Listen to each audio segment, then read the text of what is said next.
It's 12:39 a.m. in Auburn, California, and you're listening to Night Call.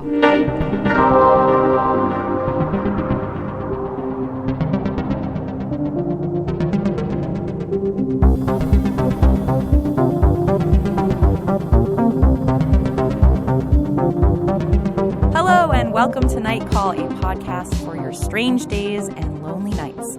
In Los Angeles, I'm Tess Lynch with Molly Lambert. And over in New York, we have Emily Oshida. Well, hey, guys. We were going to start off. Emily, you wanted to tell us about a little restaurant called Honeybrains. Well, I'm informed by our producer, Rachel, that this is not a new fast casual dining concept. I was pretty sure it was. I was leaving my boxing class, which we can do a whole other episode about boxing class, which is my new favorite thing. And as I usually do in New York, walking around and Googling salad on Google Maps, which is my lifestyle.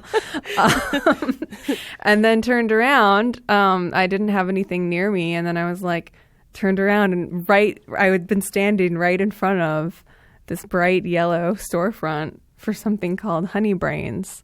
And I think I had not registered it as being a place to eat because the logo looks like the Freelancers Union logo of like the beehive. But there are so many things going on in this restaurant, and so it's old news. I was excited that it was like a new concept that I could talk about because I love talking about fast casual concepts.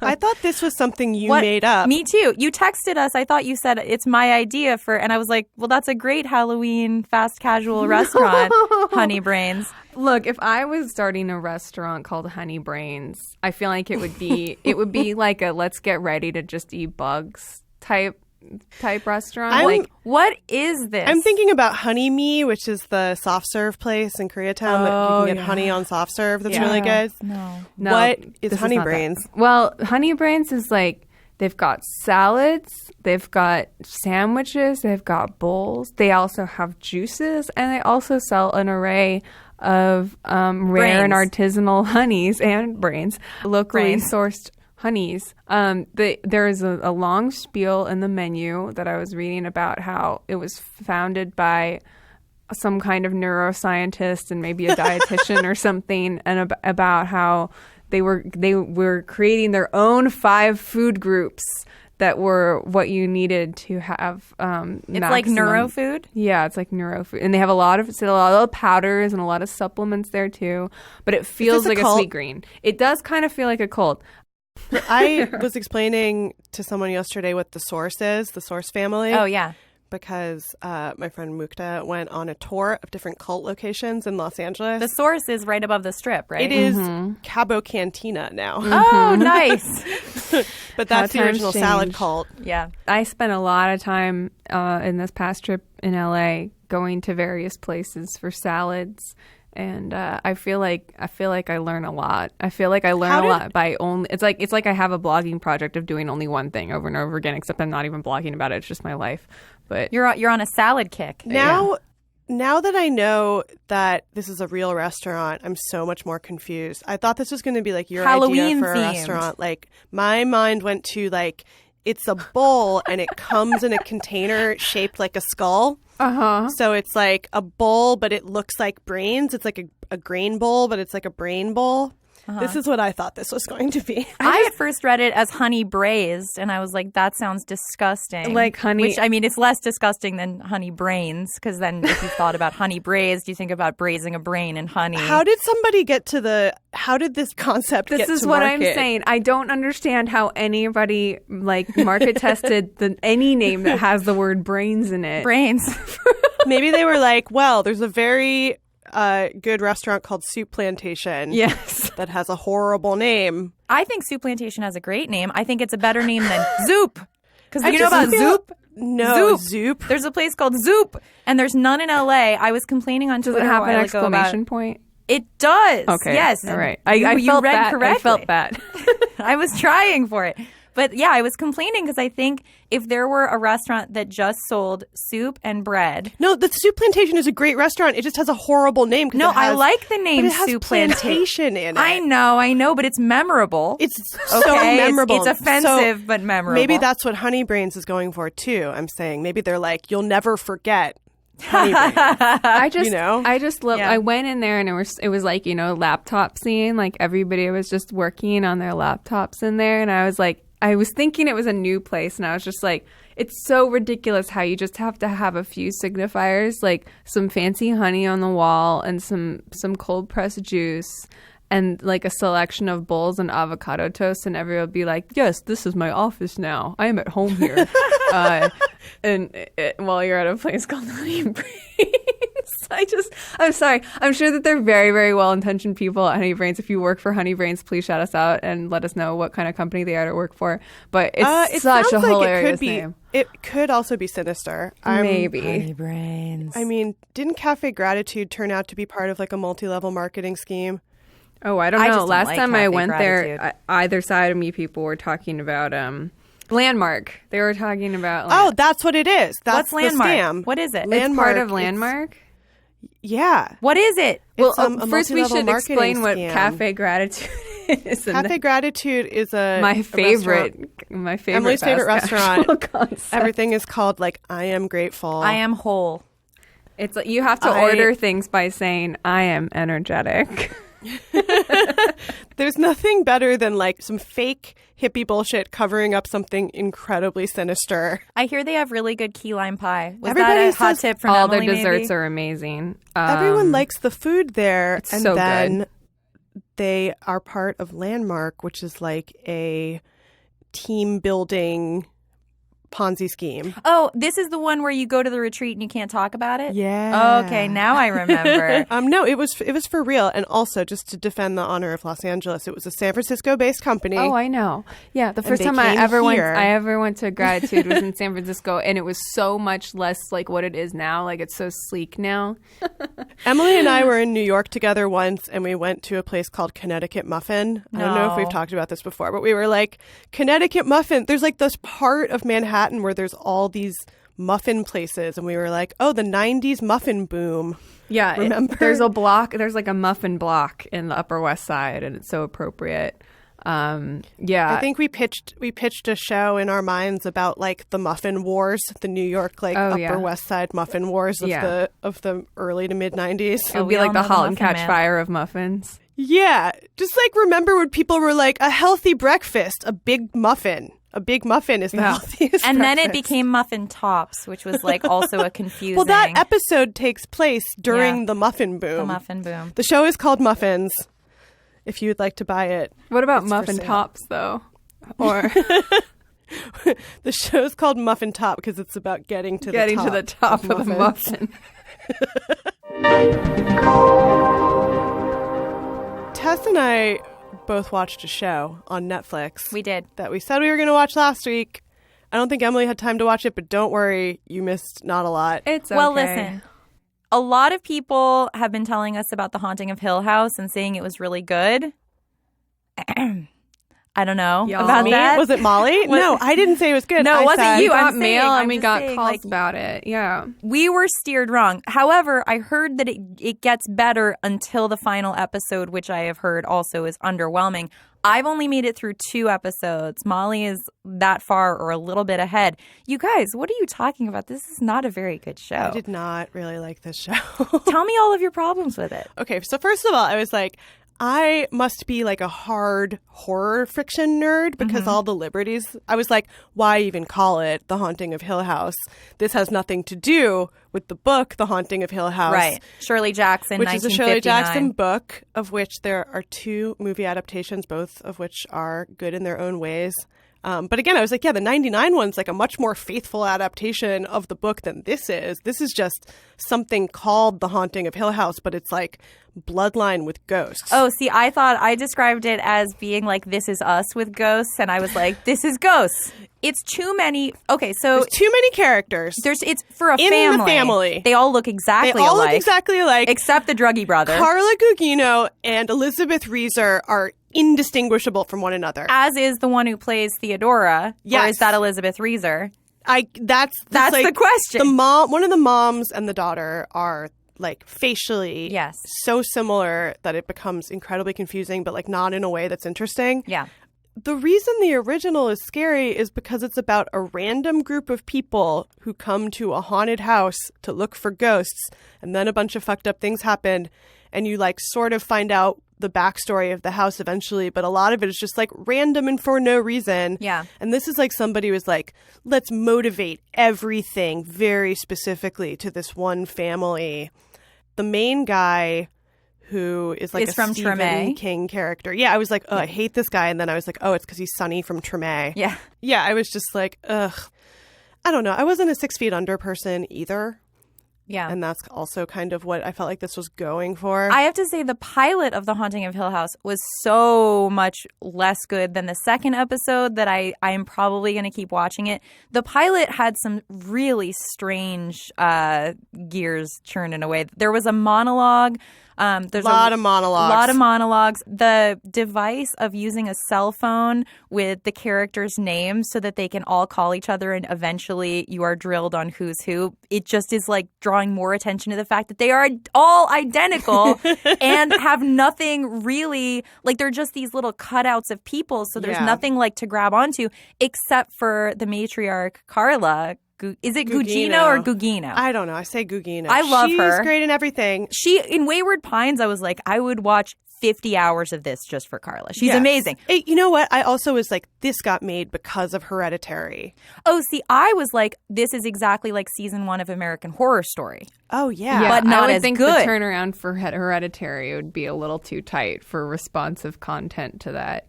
So I am a person who's never read the Shirley Jackson book. I've never seen either of the Haunting of Hill House movies. I know I've gathered on Twitter that a lot of people are specifically upset that in some way this new show goes against like some kind of principle of the original material. But like I'm so unfamiliar with it that I would have no idea to know how or what that is. But do you guys have a sense of like that? Like I don't know. It seemed like it was like a Shirley Jackson would be rolling in her grave type thing, but I don't know. I mean, my guess, I don't think we're far enough along, but so far, the Shirley Jackson book, it's like, it's all about, eerie things, and there's not that much happening, but it's like a psychological kind of terror situation. Yeah, it's like people going crazy in a house together, and none of the things are confirmed ever to have happened. And you kind of wonder if it's like one person who's so disturbed that their energy is just like disturbing everyone who's coming into the house and into their field kind of thing. Right. In the book, it's like 4 people, I think. It's like a ghost hunter, a sexy lesbian, and a woman who's like very disturbed because she had to raise her ailing mother for many years. Oh, yeah. She was like her parents' caretaker. And they all agree to be part of a study that the ghost hunter is running where they're going to like go to this legendarily haunted house that like a millionaire built for his wife. And then there are the caretakers who are kind of like the creepy people who come by and just act strange and then won't stay overnight, which are also in the TV show. Yeah, but it's about like being in this isolated house and like weird things are happening and maybe some kind of cool gay stuff happens. And it's all very ambiguous, though. It's like you don't fully know. And then at the end, spoiler alert, the kind of more disturbed woman gets like taken over by the house. The house like starts to possess her. And the spirits of like the dead children, I think is what you find out, that live in the house. They're like buried inside the house. I love Shirley Jackson. Yeah, there's like a child in the walls and stuff. There's like, it's genuinely terrifying. This show is just like all exposition. Mm-hmm. Like the scene where they introduce the hot lesbian who's now one of the sisters is just like, she picks up a girl and then she's like, hey, I can't stay. Gotta go. And like that's her character. I wear gloves. And then that's my deal. And then she dies. Yeah. Well, no. Wrong. No. Wrong sister. See, they look exactly alike. Oh my God. This is the thing is there's 3 sisters, 2 brothers. Yeah, there's too the many. brothers you can tell apart because someone was like, the men should look different, but the women can just all look exactly the same. And I think the acting, like everyone's doing their best, I think, but there's just not that much to do yet. And maybe there will be. By the way, someone on the Night Call Facebook said that Molly looks exactly like the child actor who plays Shirley in the flashbacks. Wait, really? Is that Lulu or whatever her name is? I thought she looked just like your daughter. Oh, no. Nell, the very disturbed, the baby one looks just like my your daughter. And I was like, know. I wonder what this is going to be like for Tess when she watches this show. I wasn't loving her arc, I'll tell you that no. much. So I was like, okay, these people are roughly like between, late 20s and 40, the characters in present day. Then they do the flashbacks to their childhood, there's just too much. which would presumably be the mid to early 90s, I guess, or early 90s. And they make the 90s look like it's 1946. Yeah. It's insane. Where it's like, I'm using a Polaroid camera because that's all that exists here in the 90s. Because it's not, I don't know, it's shot in Atlanta. The real failure of it is that the house isn't scary. The house doesn't feel very scary. It doesn't feel scary. Also, I just think it totally lacks like any specificity. And right, I think, that's the thing. It lacks like a sense of place because it's supposed to be New England, but it's Atlanta. No, I thought it was, well, in the book, it was never clarified where it was. No, but in my mind, it's New England. See, in my mind, they're in Boston a bunch, so I was like, they must be near the house. I thought it was in Northern California. Look at that. I believe she's from New Hampshire.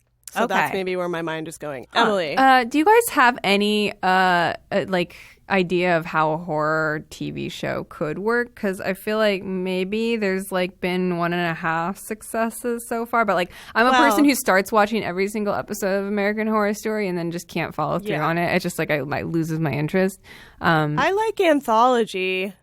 Yeah, Twilight Zone and Tales from the Crypt to me hold up incredibly well to this day. And I think it's because also if you are going to draw a character that's a little bit thin for the purposes of like a story arc, it's like fine if they only have to exist for one episode. You don't need to know every single thing about them ever. What I thought was super weird about this series is that it does not seem like a fit for Netflix. It seems like network, I mean, it reminded me so much of Wayward Pines, which I actually enjoyed because Wayward Pines leaned so far into the campiness.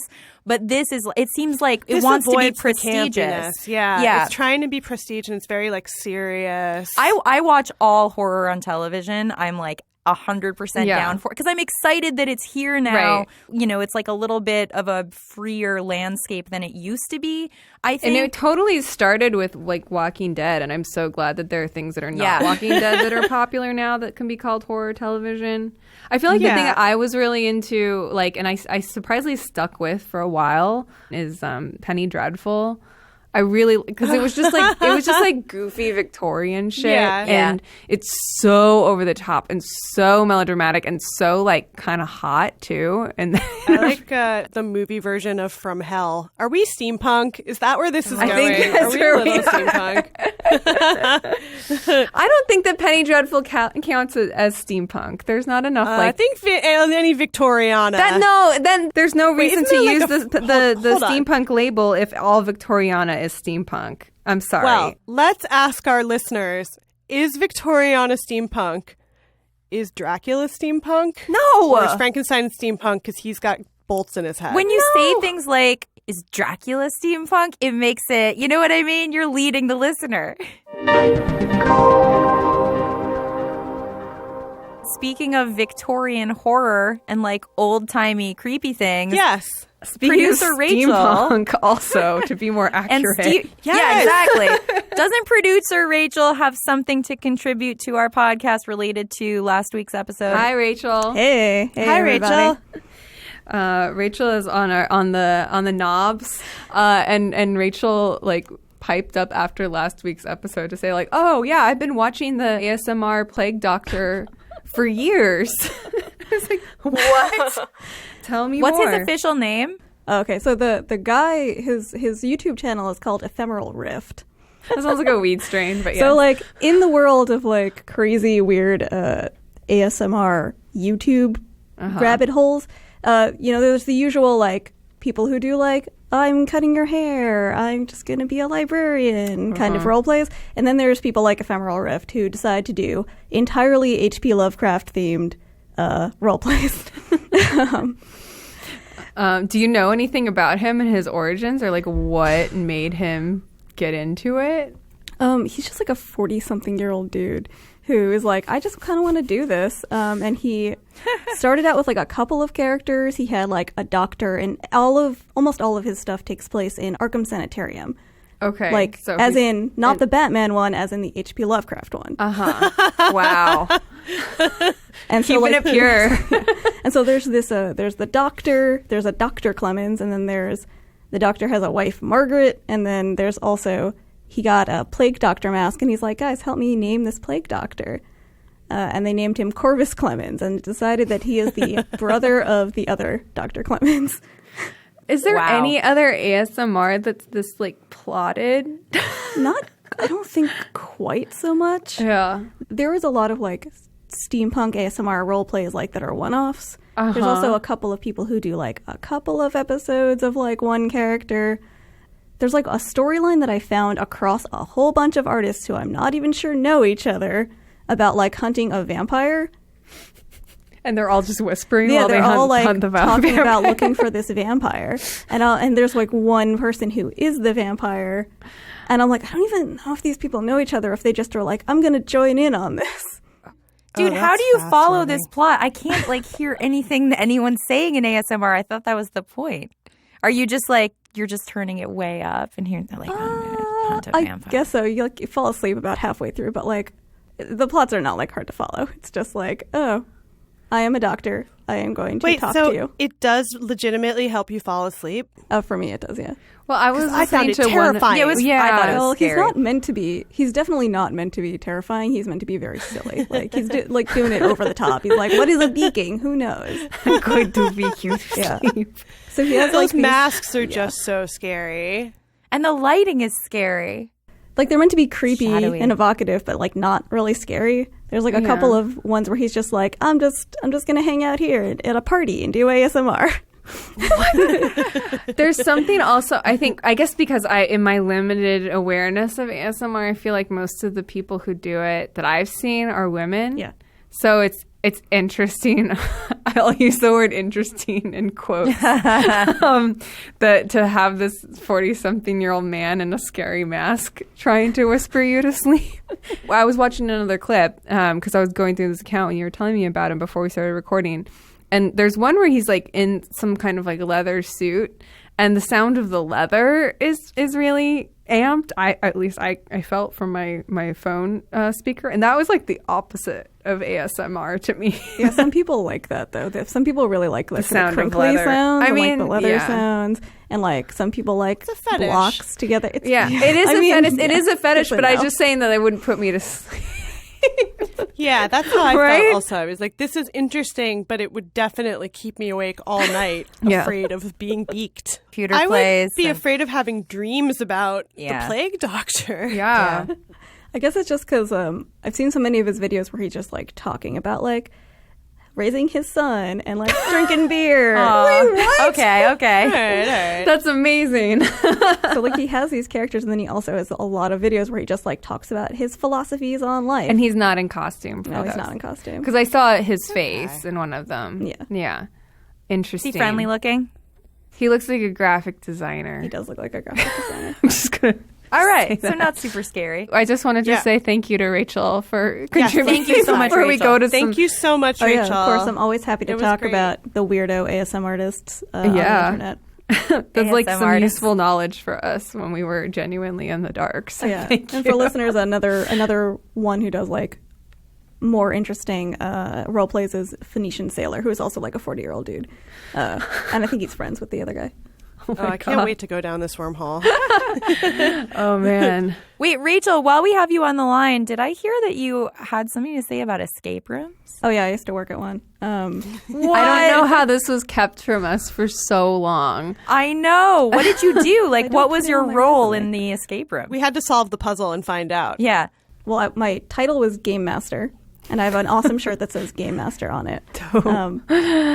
Basically, we were supposed to like put people in a room, give them the intro about like what the backstory of the room was, and then we would like watch them when they were in the room, make sure they didn't break anything, help them along if they were really stuck.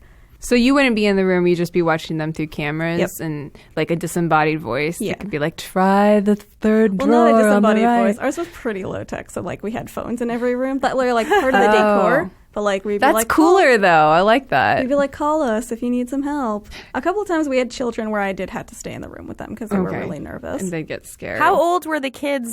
I mean, how old do you have to be in an escape room? I didn't know they let children in escape rooms. I didn't think so the either. official rule of the place that I worked was you had to be 14 if you didn't have a supervision. Okay. Mm-hmm. But like sometimes parents would book it for like 6 12-year-olds and didn't tell us. 6 12-year-olds, I'm just like, no way. Sometimes they were really like precocious children who were like really into solving the puzzles because some children are really good at solving puzzles. They're probably really into being somewhere only 14-year-olds can go. Yeah. Wait, what were some of the escape room stories that you wove? So their place had 4 rooms. There was one that was basically like the cube, which was basically just like a walls of white. There was a murder room that was like really messed up. It was like oh, you think your neighbor might be a serial killer. Spoiler alert, he's definitely a serial killer. So this comes back to Honeybrains. Oh yeah, because all of us had more than one job because you can't make a living working at an escape room. It seemed fair. Yeah, so one of my colleagues also worked at Honeybrains, and she What was the escape room? Was that like, because I was like in the NYU neighborhood. Was this like, was the escape room also in the NYU neighborhood? No, it was in Chinatown. Oh. Yeah. Huh. But you said you got a lot of college kids there, like drunk college kids. We get a lot of drunk college kids, drunk adults, a lot of team building exercises. Yes, yeah. That's so, I feel like if I were drunk, the last thing I would want to do is an Try escape to room. figure something out. And almost always it was like the 10 p.m. group, which was like the last group of the day, would come in like very drunk, and we would have to like deal with them, not knowing what they were doing, B, possibly breaking stuff, or like see a couple of times like a person has passed out in the room and their friends don't pay any attention to them. Oh my God. Yeah. Wow. That's Did dark. anyone ever barf in the escape room? Not I feel in- like every not in time we're talking ours. about something like this, I'm like, did someone throw up? Not in ours, but I found this wonderful Reddit thread that was, what's the worst thing that's happened in an escape room that you used to work at? Ooh. And a lot of the stories have to do with like bodily fluids. And, Oh, God.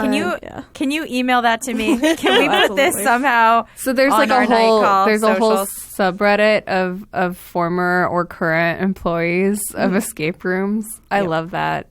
This is why I feel like sometimes I have a little bit of a space for affection for Reddit. Oh, I have an update about Reddit that someone corrected us. Okay, so when I was telling you guys about the house with the bats, I was like, all bats have rabies. False. And so a friend of bats has been like, no, 6% or something like that of bats have rabies, but you are most likely to get rabies from a bat bite. Okay. There we go. So it's like not all of them have rabies, but I guess If they're like, gonna you're more bite likely you, to get the bitten by ones a that bat bite. than you. Yeah, like a rabid bat, you're more likely to get rabies from a rabid bat than like a rabid dog. I don't know. So what you're So saying just correcting. is But, yeah, we can be friends with the bats. friends with all bats. Yes. So we're gonna check the night call mailbag / voicemail. We have a really We exciting had update. a brief cremains update, Oh, yeah. which was that I read a science article that I sent to you guys about that incident that said it's okay to eat some cremains, that it won't harm you. It won't hurt you. It's not toxic. It's probably like eating fingernails. Well, then there was a quote from one of the kids who had eaten the cookies with the cremains in them where he was like, you could taste these little like gritty gray flecks in the cookies. Oh. Well, I mean, after you know that you've just eaten cremains cookies, you're for sure gonna have to be like, I knew it. Otherwise, every time you eat something, it's possible that it's a cremainsy thing. Again, that's what I thought Honeybrains was going to be. There was also a story about a guy who ate squirrel brains and died. What? So- Why? Because maybe he got brain rabies. I think squirrels No. sometimes have like diseased meat or something. I think it's okay to eat some squirrels, but not this one particular squirrel. I'll Yeah. do more research about please why check back. not to eat squirrel brains. Now, Okay. to the night call Onward. mailbag. We have an update about the murder board, and it comes in 2 parts. Molly, would you like to read part 1? I'll read part 1. Hey, Night Call. Since you mentioned this week about wanting to hear updates on any weirdness going on and my dreams, I'd figure I'd get it out of the way in 2 parts. First, the original board was too narrow to make a proper rectangular spirit board out of, so I had to cut 2 equal-length pieces from sections of the board with the stains on it, as the young women requested. A third, smaller portion with some staining on it was cut to make the planchette. Okay, so that's the less spooky part of this update. Okay, so also we have pictures to post of the board. Ladies, as promised, part 2 of the update. The board is done with all carving, sanding, and contouring. Ink work has begun for most of the letters and numbers and one of the requested art pieces. More art to be inked, and then the entire thing has to be sealed for a smooth glide finish. Planchette is cut and sanded, but not inked or sealed yet, and then there's a picture. I've been trying to stay aware of anything odd going on besides these recurring dreams, which I'll get to in a moment.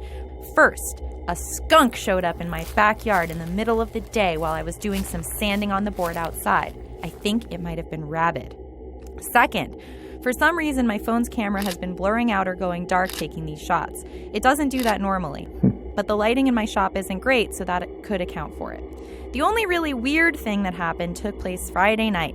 My neighbor Mark was over and we were in the kitchen talking about the board. While we're talking, all of a sudden we both heard this loud sound. The only way I can describe it is like the sudden burst of wings of a lot of birds. I swear it sounded like it came from downstairs in the shop. Mark said he thought the sound came from outside, but the window was closed. Like an idiot, I grabbed a baseball bat and went down the stairs, creeping and peeking around corners like the guy in a horror movie that you just know is going to be the next one to die.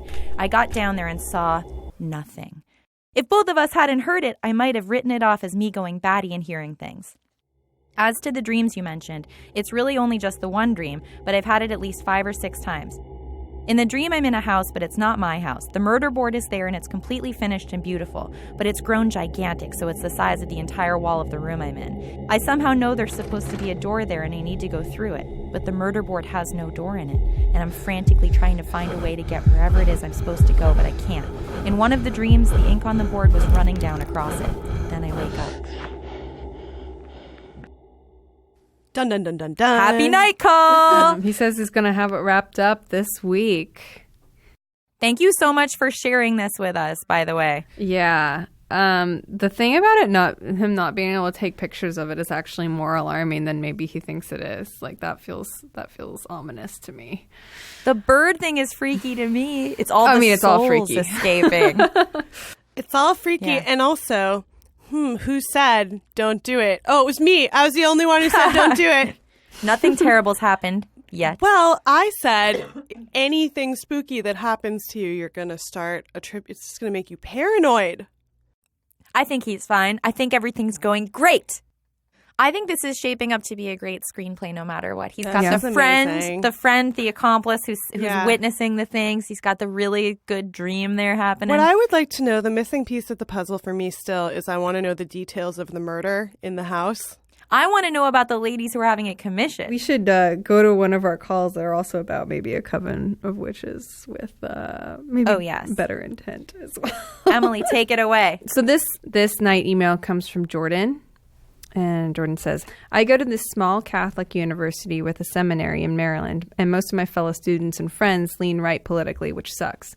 So anyway, last night at a party, they're telling me about how the occult is putting a hex on Brett Kavanaugh. I naturally assume it's some right-wing Twitter crap, but the BBC reported it, so it's not fake news. So to paint the scene last night, way too many of my friends were all very concerned about whether or not Brett was going to be devoured by a demon or worse, while suggesting the church should respond with an exorcism at the very least, with no sense of irony at all, while I was drinking my signature vodka tequila Arnold Palmer, which is better than it sounds, I swear. Naturally, I am siding with the occult over any response by the Catholic Church. I hope my school doesn't kick me out. Happy early Halloween, Jordan. Yeah, this is real. This is a thing that's happening. I can't remember if it's already happened or not, though. I read about it last week. There's a bookshop, I think in Bushwick, of course, which is of Bushwick, that is holding an event calling all witches to put a hex on Brett Kavanaugh. And there have also been various prayer meeting groups organized to protect Brett Kavanaugh against said hex. And of course, I have no way of knowing, but it's possible that there are freelance witches who are just doing their own hexes on Brett Kavanaugh by themselves. I'm but I sure know there are to prove that. tons. Yeah. You don't need to be in Brooklyn. So it happened on Saturday. It was at a place called Catland Books in Brooklyn. Nice. When I first heard about this, I was like, oh no, this is going to be a thing that's picked up and made fun of by like the right-wing media or conservative media or something, even though I think it's kind of badass. But the fact that the response has been like, no, we must pray in defense of Brett Kavanaugh, like dead serious, like taking it completely literally makes me feel like, okay, this was the right move. No damage done whatsoever. I like the idea that there could be wars that played out just like between bad vibes and good vibes. Like, I'm sending bad vibes over to your side. Well, I'm sending good vibes over to my side and bad vibes to your side, and comes back times War the 3. vibes. Well, guess what? I mean, I like the idea of like doing something with the idea of how like scared these people are of women. Yeah. There was a group during women's liberation called WITCH. That was an acronym for Women's International Terrorist Conspiracy from Hell, who were really cool. They were like socialist feminists, and they did a lot of actions that were sort of like performance art-y, where they would go like put a hex on the Pentagon and stuff. But just sort of showing up places to like scare dudes, I feel like, is a good idea. I guess that's all I would say, is take your hexing to the streets. Yeah, well, there's also something about gathering in real life to focus all of your rage to try and like make the rage do something. I kind of believe in just by showing up and like being around other women who are also feeling like endangered by dangerous policies and stuff like that, to like really kind of get your blood boiling. Well, maybe it's not even magic that you need, but just like, I mean, you know, people who can like bend spoons with their minds. If telekinesis? If that exists, if a bunch of people in a room concentrate really hard, I'm sure that we can do some damage. The Yippies did an action where they tried to levitate the Pentagon.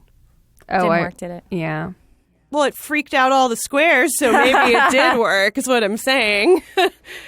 The thing is that everybody knows that if you put a hex on someone, it's coming back to you times 3. So it really just shows like how dedicated you are.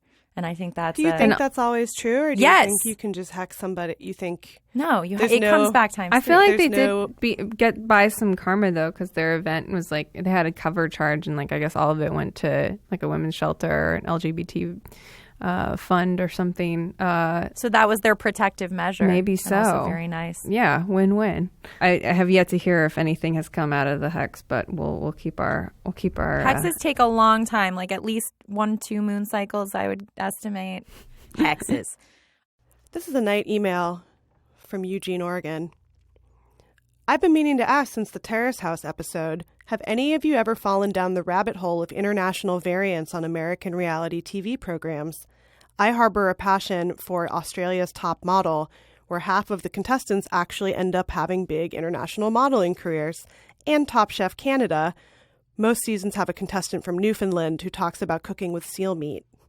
I find the echo chamber of American culture refracted through other specific perspectives to be both alluringly familiar and weirdly destabilizing.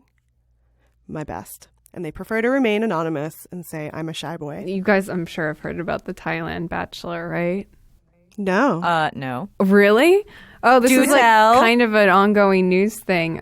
So 2 of the women on the current or maybe just finished season of Thailand's The Bachelor ended up falling in love with each other and leaving the show. I did see a clip of that. It was so cool. Yeah, it's awesome. The You wish something like that would happen on ours. They like do so much to filter out all the non-normies that I feel like. Yeah, American Bachelor is like the boringest, most hetero thing in the universe. And like, even if somebody did fall in love with fall in love on the show, like, you feel like they would all be so conditioned to just stick to the script and keep like vying for this dude's love. I haven't watched many international variants, but this email made me want to watch all of them. I was going to say, I forget if it was Top Chef Canada or Chopped Canada, but I definitely did also watch one of the Canadian variants, and it was so funny. because the ingredients were like specifically Canadian. So there was an episode where the challenge was Saskatoon berries, and everyone just kept saying like, "Oh, I've got to incorporate these Saskatoon berries." Being like, everyone knows that the Saskatoon berry makes a delicious sauce. What other international ones do you watch? I should probably dunk my bread into the Survivor of different the different kind of Survivors. I think there are them. Who right? who else does Survivor? What other countries do? That's what I'm wondering. I'll look it up. There was a really good British show called Shipwrecked Island that I think is like maybe back. Everyone's been saying Love Island is Love the one Island to watch. is also, everyone watches Love. I've got to get into that. I would like to watch Love Island. Yeah, I watched a bunch of British reality shows. You this watched all the past- Hills equivalents. I watched all the Hills. I watched The Only Way is Essex, which is the more shabby one, and then I watched Chelsea, Made in Chelsea, which is the rich person one. Both fascinating. Survivor is definitely international. Variations in the format. There's Expedition Robinson Sweden, which is, what is that? Like Robinson Crusoe. the 1900s house, but in a tree house. Yeah. Emily, how's Terrace House? Oh my God. That's all that I've done since coming back home is watching Terrace House. I'm not finished with the most recent batch. I think it's like the 4th series. There's some wild stuff going on. It suddenly went from being one of the cutest, purest seasons of Terrace House. Now it's become the full on like messy party one, just because of the people that have cycled in and out. Yeah. I saw Amanda Hess posted that all the men are crying. Oh. There was like a mashup of like a lot of men just like crying and crying. Well, and they're crying. very free with their feelings on Terrace House, and It made me really want to watch it. It's really more than the other stuff. It's actually very sweet. Like, even though there are like a lot of guys I can't stand on the show, like recently there have been a lot. One of them on the episode that I'm on has just announced that he's leaving, and I really can't stand this guy. But like the amount of like emotional outpouring that came from one of the other dudes that I do like more, like he was so like touched by all the stuff he was saying about, you know, like him being like an older brother to him and stuff, and it was like such a genuinely moving scene, and that's like one of the great things about Terrace House. But yeah, I haven't finished it yet. It's I kind of want to get into the first season, which is not on Netflix and takes a little more maneuvering to access, but it's supposed to be great. The seasons are like 50 episodes or something like that. Like they're really, What? yeah. Wait, what? Why is that? Because they go for basically a year. Connecticut Muffin will be 50 episodes in real time. Connecticut Muffin. It'll just be like hours at Connecticut Muffin. Like, Yeah. you know, sometimes somebody comes in and sometimes it's kind of dead for a few hours and you just stay on that. A Connecticut Muffin in Honeybrains Court. That's the name of the episode. Exactly. All right. I was just going to say that there's a split in our audience. I'm going against Emily's direction to not bring this up. If we talk about a food and then we never talk about it again, it's because we've received so much feedback that the food is upsetting to people. And though you may crave more talk about that food or That condiment delicious white or what substance. have you, we've basically been forbidden from doing it. So I just wanted to clarify that. Can we as Night Call ask people to please vote? Yes, of course. Everybody Yes, vote. And absolutely. everybody in California, vote Yes on 10. for rent control. Night Call endorses yes on 10. Big time.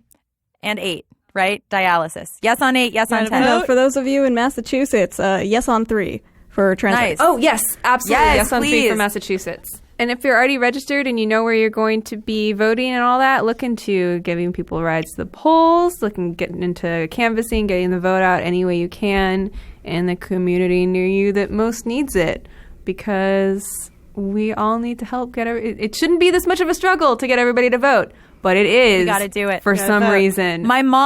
I talked to my mom the other day and she was like, hey, do you mind asking everyone you know to vote, please? I was like, fuck, okay, Mom. I'll do it on the podcast. Yeah. So please vote. I've been talking to a lot of people who don't plan on voting, especially younger people. It's really wigging me out. No, So like, no, please vote, none of that. guys. None of that. None of that.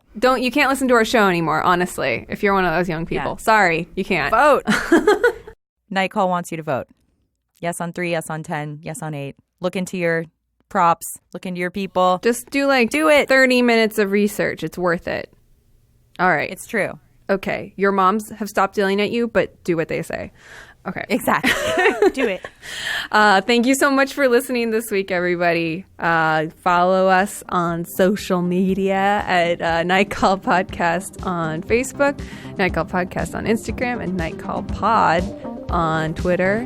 You can also give us a night call at 1240-46-NIGHT or an email at nightcallpodcast@gmail.com. And subscribe to us on iTunes. Leave a review and a rating also while you're there. Why not? It's fun. Thank you, everybody. We'll see you next week. Bye.